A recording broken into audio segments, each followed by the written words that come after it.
Ich habe in Ungarn mein ganz normales Musikstudium gemacht, also Musikschule, Konservatorium und Hochschule, Musikhochschule.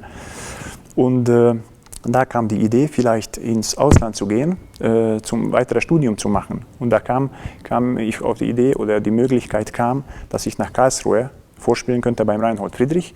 Und dann wurde ich glücklicherweise aufgenommen. Und da waren auch tolle Jahre, wie in Ungarn auch. Und da habe ich auch angefangen, mich aufs Orchesterrepertoire vorzubereiten und dafür zu üben, einfach Probespiele zu machen. Und ja, und dann habe ich ein bisschen in Nürnberg gearbeitet, da habe ich meine erste quasi Stelle gehabt.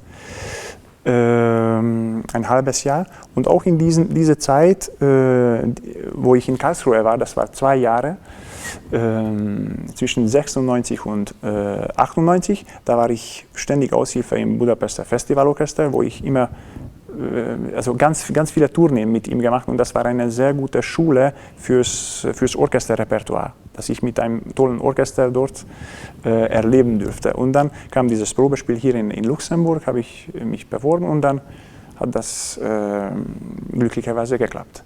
Ja. Und ich fühle mich, seit 18 Jahren bin ich hier. Ich fühle mich sehr, sehr wohl mit meinen Kollegen und die ganze Umgebung, und wir haben einen tollen Saal, tolle Konditionen hier. Also es ist ziemlich positiv aus meiner Sicht, ja, wie unser Leben als Musiker hier läuft.